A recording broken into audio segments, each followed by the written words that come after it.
My grandmother had disapproved of my mother's relationship with my father years ago, fearing the hardships they would face because he was broke.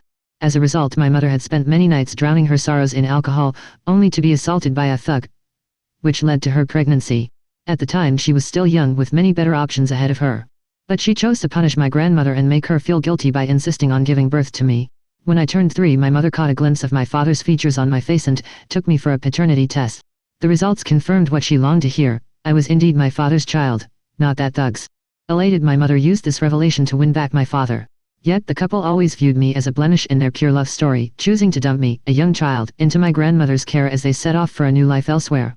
At that time my father had just divorced his first wife and Flynn was already 2. My mother showered all her love on her stepson, feeling guilty for the years they had missed together. They then decided to adopt a 4-year-old girl from an orphanage, naming her Scarlett. Since Scarlett's adoption carried significant meaning, they spoiled her to no end, as if they wanted to give her the world. Despite being their true biological child, I became an afterthought in their home. My mother, unable to locate or contact me, simply said to my grandmother, "Since you're here, let's eat first." My grandmother scanned the room, trying to steady her emotions. "Is Whitney not around?" My mother sighed with a hint of resignation. "I already told you Whitney is throwing a fit. What can I do if she refuses to come out?" My grandmother's brows furrowed. "What happened?"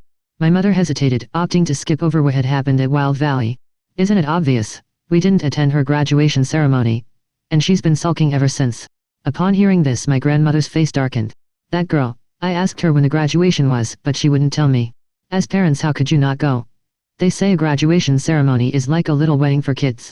My mother opened her mouth to defend herself but couldn't find the words. How could she explain that Scarlett had injured her foot and was holding onto her so they couldn't leave? That would only make my grandmother dislike Scarlett even more. A heavy silence fell over the table as the steam rose from the food. My father called out, "Mom, stop standing there. Come and eat." My grandmother didn't want to make things worse with her only daughter and reluctantly sat down to eat. With the rare opportunity to share a meal together, my mother's mood lifted. She even poured everyone glasses of imported soda. My grandmother, wearing a serious expression, reminded my mother, "Drink less soda and more water. After all, you've had kidney disease. Whitney even donated a kidney to you. Are you expecting her to donate another?" My mother froze, her hand gripping the cup tightly as she looked up in shock. "What are you talking about? Back when I had kidney disease, it was Scarlett who donated her kidney to me. How can you lie in front of the kids?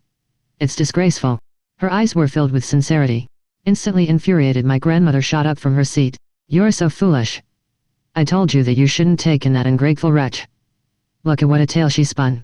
Scarlett was immediately frightened, tears streaming down her face. "Please don't argue.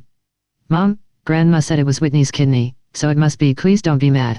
Her words only solidified my mother's belief that my grandmother was causing trouble for no reason. Furious, she issued an ultimatum. "Mom, I didn't want to escalate things, but it's obvious you're siding with Whitney. If you can't even be objective and fair for once, you should just leave." Listening to this, I couldn't help but shed tears. Years ago, when my mother was battling kidney disease, I anonymously donated a kidney to her. But somehow it had become a story about Scarlett's sacrifice. My grandmother had guessed I was the anonymous donor, but I begged her not to say anything. I wanted my mother's love for me to be free from any guilt. My grandmother felt guilty for having separated my parents in the past, so her indulgence toward my mother came with a sense of obligation. Putting herself in my mother's shoes, she had agreed to keep quiet. None of this was known to my mother. When my grandmother brought it up today, my mother refused to believe it. What should have been a simple family meal ended in discord. As soon as my grandmother left, my mother's phone buzzed. The screen flashed the name Whitney.